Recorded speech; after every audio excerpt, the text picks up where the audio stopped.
I just didn't know I needed help, he told me. My father, who championed my 11-year-old self to stand up for what is right.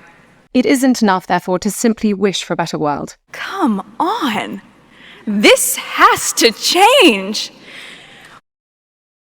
Early childhood fundamentally shapes the adults we become. We need more men like that. The way we talk about things determines how other people perceive us. This is especially true for speeches. Speeches should reflect the person you are and feel relevant to other people. Speeches tell us a lot about someone, irrespective of the image the speaker wants people to have of them. Ideally, you should include your own opinions and experiences, without coming across as self-focused. You should provide ideas or solutions and not simply present your dreams and wishes. And you should rely on content, not theatrics. For this reason, I'll compare one of Katherine's speeches about mental health to one of Meghan's speeches about equality in regard to 3 areas. 1. Self-focus, understanding that speeches should have a certain but not overwhelming focus on the speaker. 2. Solutions, which specific and tangible solutions does the speaker present? 3. Effective prosody, meaning changes in pitch and speech rate to convey emotion. A speech shouldn't feel like acting and should have a primary focus on content, not effective prosody to compensate for that. Let's start with Katherine, but before we do, if you liked the video, feel free to click the like button and subscribe for more dramatic videos. Let's go for it. People often ask me why I focus my time on early childhood. Well, the answer is because I care deeply about making a positive difference in helping the most vulnerable and supporting those who are most in need. This is not just about the youngest children in our society, who are, by their very nature, vulnerable. It is also about the many young people and adults who are suffering. We must do more than simply meet the short-term needs of these individuals. We must also look at creating long-term preventative change, and that takes us right back to the beginning. Katherine's very brief personal motivation. Well, the answer is because I care deeply about making a positive difference in helping the most vulnerable and supporting those who are most in need. Is a stepping stone to the early general motivation she gives, one that includes all people. Thus, she quickly shifts from the personal pronoun I to the collective we. We must do more. Rhetorically, these 2 factors, the brief personal motivation and early inclusion, make the speech relevant to the audience right from the get-go, and also give the impression that Katherine isn't there to hear herself talk, be applauded, or waste anybody's time. Next, this shift between specific and general motivation continues, as Katherine uses specific personal experiences to validate the general cause she has, the importance of the early years. When I've asked many individuals whose lives have reached crisis point, in prison rehabilitation programs, addiction recovery centres, or those affected by homelessness, what would make the biggest difference in preventing similar pathways for future generations?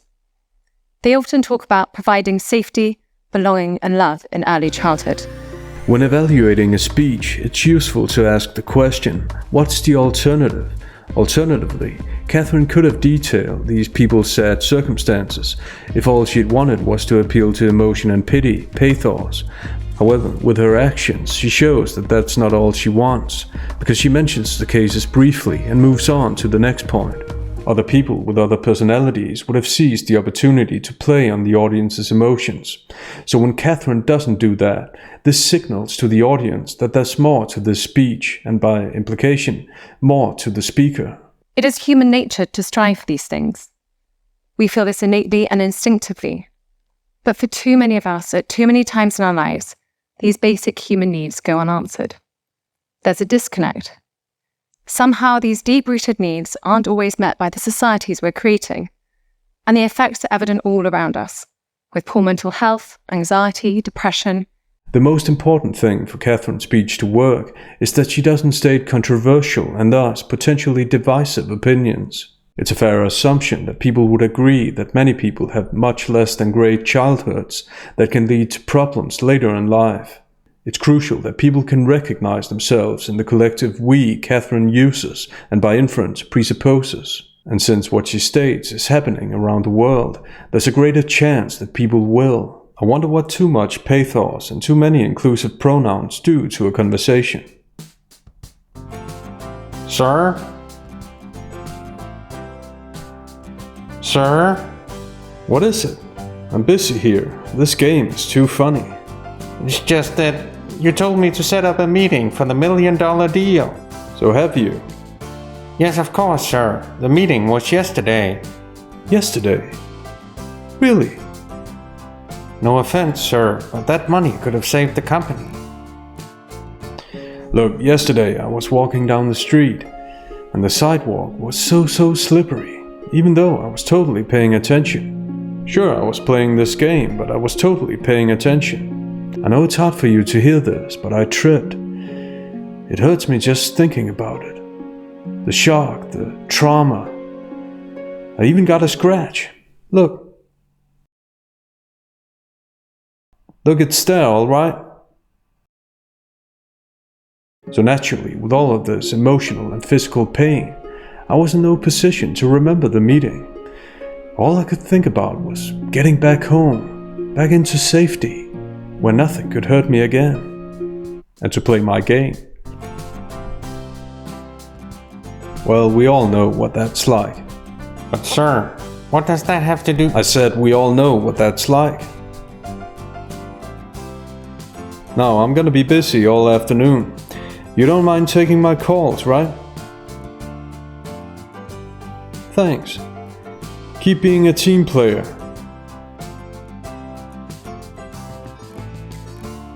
Next, on this basis of uncontroversial observations, Katherine literally distinguishes between wishes and solutions. It isn't enough, therefore, to simply wish for a better world. We must acknowledge and address the root cause of some of today's toughest social challenges and work together to find better answers. Linguistically, this build-up to one of the solutions Katherine has in mind gives the impression that she's pragmatic, not a dreamer. Other personality types would have seized the opportunity to dwell on all of their supposed good intentions and dreams, and mostly for the sake of image. Katherine, however, keeps it short and unambiguous. Thus, she doesn't need to make long speeches about how determined she is, because her actions show it. This is the classic show, don't tell principle. Many people would go into great detail about their qualities and abilities, telling the audience what to think about them. What Katherine's doing is that she shows people who she is. Thus, she doesn't need to say that she's to the point and committed to the cause. The rhetorical style of the speech shows that she is. There's an important and interesting difference between telling and showing. This goes for speeches as well as movies. If one of the characters in a movie is happy, the director shouldn't let the characters say that they're happy. The character's happiness should be expressed by their actions and behavior, so that the audience can make up their own mind. Next, Katherine's about to present one solution, and she does it on the basis of another personal experience. Prison was the best thing that happened to me, was what one prison told me on a recent visit. I thought how I was living my life was normal, but it allowed me time to stop. Not just being busy and keeping up with what I was expected to be doing. I just didn't know I needed help, he told me. For many individuals like this, trauma, stress, and adverse experiences in their childhood has caused fundamental harm that they carried for years. Our psychological capabilities, however, are not fixed. They continue to grow, and therapeutic interventions can help with the healing process, providing the support and, crucially, the skills needed to cope on the journey to recovery. It helps us to understand our own behaviours and how they are a complex interplay of our thoughts and emotions. One of the most important characteristics of Katherine's presentation of personal experiences is that she's not at the forefront. With the direct quote she presents, the people in question are at the forefront, aside from a diminished self-focus. The effect of this is that she lets the people in question make the case for her. In this case, the specific solution, therapeutic interventions. This way, even if some people in the audience might not agree with the solution, she's defined the logical steps that have caused her to think like this, not based on her own opinions, but based on other people's testimonies. Rhetorically, this is called a synecdoche, a part which represents the whole. Katherine uses a singular case to widen the perspective. He told me. For many individuals like this, Synecdoches are designed to put a face on the cause, rather than just presenting the cause with dry numbers and statistics. Linguistically, this figure of speech makes the speech feel more engaging and relevant. So, why focus on early childhood if we care so much about these things later in life? As many of you in the room know, early childhood fundamentally shapes the adults we become. It is the golden opportunity to establish the core foundations and capabilities we need to thrive all the way through our lives. This period, especially between pregnancy and 5, is when the brain is at its most receptive and developing faster than any other time in our lives. That is why I decided to launch the Shaping Us campaign to raise awareness of and action on the importance of this critical time. Katherine has a pattern of immediately substantiating her claims. When she made the case for therapy, she used people's testimonies as grounds, and now that she makes another claim, the importance of the campaign she's launched, she backs it up with observable facts. This habit of immediately grounding your claims and grounding your claims with observable facts at that gives your speech a distinct logos appeal to reason and rationality as opposed to subjective emotions that speakers often only express to be seen by people. Too often, pathos is used for the sake of image. In conclusion then, Katherine's speech focuses much more on other people's experiences and scientific facts than subjective feelings and opinions. Even if people might disagree with her solutions, Katherine's thought process is logical, making it easy for people to see what's led her to think the way she does. She doesn't rely on overly emotional intonation, theatrics, or anything of the sort, which linguistically makes her come across as serious and to the point. Katherine's speech has the same kind of tone that you would expect from professional speeches in companies and at business conventions. How does Meghan's speech compare to what we've seen? Let's find out. Ladies and gentlemen, please welcome American TV and film actress and UN Women's Advocate for Political Participation and Leadership, Meghan Markle. This presentation and title set high expectations for the speech. Let's see how Meghan begins her speech. I am proud to be a woman and a feminist. This beginning foreshadows a speech which, unlike Katherine's, is going to be much more about subjective opinions and feelings. Obviously, Meghan has the right to say she's proud of whatever she wants. However, when you do that as a speaker, especially when what you say has a hint of something ideological, you have to be prepared that a smaller percentage of both the on- and offline audience is going to feel addressed and included. And this evening, I am extremely proud to stand before you on this significant day, which serves as a reminder to all of us of how far we've come, but also amid celebration, a reminder of the road ahead. These statements aren't unique to the occasion, but could be said about most organizations, to most audiences. This is also true for other speeches Meghan's done. And this week the world is watching as you cement your place in history by showcasing the good that you are doing today, in the present moment, as we embrace the moment of now to create a better tomorrow.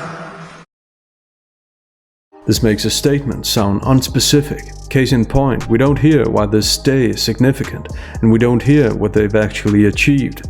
Thus, the reminder Meghan mentions doesn't make immediate sense. I want to tell you a story that'll sort of give context to my being here and my work with UN Women.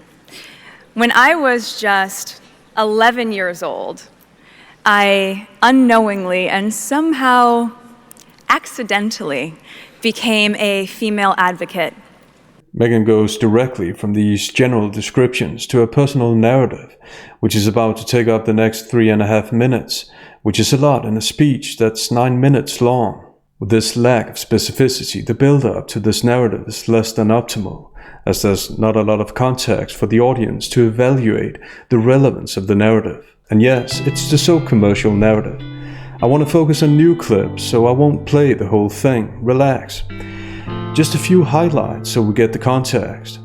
I've added happy music to go with these happy clips. A pivotal moment, this commercial, and the tagline said, "Women all over America are fighting greasy pots and pans." I went home and I told my dad what had happened. And he encouraged me to write letters. A month later, they changed it to people all over America. Next, notice the effective prosody, vowel stress, and micropauses Meghan uses to conclude what she wants the audience to think about her impressive achievement. It was at that moment that I realized the magnitude of my actions. At the age of 11, I had created my small level of impact by standing up for equality. With this, Meghan is telling, not showing, unlike Katherine. Also, unlike Katherine, Meghan's now spent 3.5 minutes on a narrative that doesn't promote the work that she's doing or should be doing for this organization. With this impression management, there's a distinct self-promotional feel to the speech, and therefore, it can be hard for both on and offline audiences to feel included. But the best is yet to come. Next, notice the way Meghan uses exaggerated effective prosody, vowel stress, and dramatic pauses to play on people's indignation, which, by the way, has always been an effective rhetorical device. The elimination of gender inequality won't be possible until 2095. That's another 80 years from now. Effective prosody is often used to compensate for the lack of content, and it seems fair to assume that that's the case here, as Meghan hasn't even defined what she means by inequality. So this is covert argumentation, meaning that the speaker doesn't define her presuppositions. All we know is that Meghan wants us to be as shocked as she is, allegedly. I mention effective prosody a lot. That's because Meghan's doing a lot of acting. And the next example is one of the most extreme examples of that. The percentage of female parliamentarians globally has only increased by 11% since 1995. 11%? In 20 years? Come on. This has to change. Women... With this single statistic, Meghan's going for shock effect once again. Her definition of equality is implied here. To her, it's about equality of outcome, about being able to present the right percentages. Thus, she looks at people as groups first and foremost, which innate characteristics they share, not as individuals that can be quite different from each other in terms of opinions and goals, even though they share the same innate characteristics. She says it needs to change, but how? Which specific and tangible plans are there to achieve this equality of outcome she allegedly wants? Let's find out, if we can. The way that we change that, in my opinion, is to mobilize girls and women to see their value as leaders and to support them in these efforts. What should this mobilization look like? Which efforts should people support? And what are these efforts? Are we talking policies, quotas? What is this? Meghan doesn't tell us. She says it needs to change, but doesn't define what needs to change and why. Unlike Katherine's speech, this speech doesn't have a strict claim-ground structure. Meghan doesn't ground her claims. She stops with the claims, and thus she doesn't give actual arguments. Instead, she assumes agreement, that what she says is self-evidently true. She states her alleged intentions. She doesn't give tangible solutions. Next, we get to the most problematic part of Meghan's speech. To have leaders, such as President Kagame of Rwanda, continue to be a role model of a country which has a parliamentary system comprised of 64% female leaders. I mean, it's the highest of any government in the world, and it's unbelievable. We need more men like that. This is Meghan's go-to example in interview after interview, and not once has she explained why this overrepresentation is good. It's an incredible country which has the highest percentage of female parliamentarians of any government in the world. 64% of their Congress is female, which is amazing. Yeah, so last February, actually, I went to Rwanda, which was incredible because Rwanda has the highest percentage of female political participants of any other country in the world, so 64%. Rwanda has the highest percentage of female parliamentarians of any government in the world. 64% of their government is female, which is astounding. and amazing. Rather, she relies on the audience to applaud the number, as if a number can be good or bad in itself. This shows a lack of reflection on Meghan's part, and thus a lack of depth to the speech. What Meghan deliberately doesn't factor in is that the primary reason for this overrepresentation is that the men in this country have died. Thus, having people applaud this number can come across as insensitive and even divisive. No matter what is she actually suggesting with this example? What solution is this example meant to bring about? Again, she's stating her supposed intentions or dreams, the opposite of Katherine's speech, which disregarded wishful thinking, quite literally. It isn't enough, therefore, to simply wish for a better world. And next, it's time to talk about herself again, which is what you do when you haven't offered a solution. I'm sure the audience feels as included as ever. Just as we need more men like my father, who championed my 11-year-old self to stand up for what is right. And what is right? If you agree with Meghan's complaint about the soap commercial, and if you don't, you're wrong and against equality. Is that it? What does a single percentage about parliamentarians have to do with the soap commercial? Women need a seat at the table. They need an invitation to be seated there. And in some cases, where this isn't available, well then you know what? Then they need to create their own table. We need... Now I know where the self-proclaimed comedian Lily Singh got the inspiration to her empowering TED Talk from. And for the first time in my life, I remember thinking in that moment, oh, I finally got a seat at the table. Hello, props. Alongside the men in the industry. I made history with my late night show. I would receive notes like, don't be so loud. But also because I just experienced one of the most notorious boys' clubs ever in late night television. Why? Because the table was never built for us in the first place. The solution? Build better tables. At this event, which is mostly about being seen by other people, people will clap for almost anything, and vague, empowering platitudes are especially popular because of their deliberate ambiguity. What table is Meghan talking about, and how and why should they build it? Questions like these don't matter here because the lack of grounds for each individual claim Meghan makes has made it more than clear that this speech is supposed to be superficial, not unlike the answers in a beauty contest, by the way. Recent polls have shown a fifth of Americans can't locate the U.S. on a world map. I personally believe that U.S. Americans are unable to do so because some people out there in our nation don't have maps. Our education over here in the U.S. should help the U.S. or should help South Africa so we will be able to build up our future. Next, it's time for the inevitable, pompous and emotional ending. What we're about to see is pathos appeal to the nth degree, in direct contrast to the logos appeal that characterized Katherine's speech. May we empower each other to carry out such vision, because it isn't enough to simply talk about equality. One must believe in it, and it isn't enough to simply believe in it. One must work at it. So after people haven't just talked and believed in it, what is it that they should work on? Should they work according to Meghan's definition of equality, meaning equality of outcome as opposed to equality of opportunity, which is the original definition of the word? What about differences between what the two genders want and are interested in doing? And where does the soap commercial fit into all of this? Looking at what Meghan said, it seems that being able to showcase the right percentages is the only thing that matters, which, by the way, tells us a thing or two about the organization she represents. Meghan's speech is a fragmented collection of platitudes.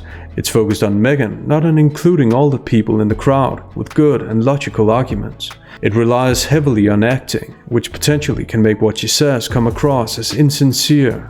Katherine's speech follows a strict claim grounds pattern and gives at least one specific solution.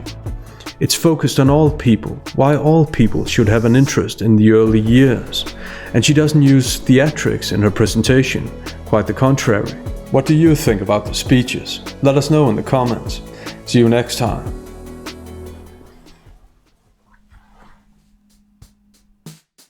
Excuse me, sir. Sir?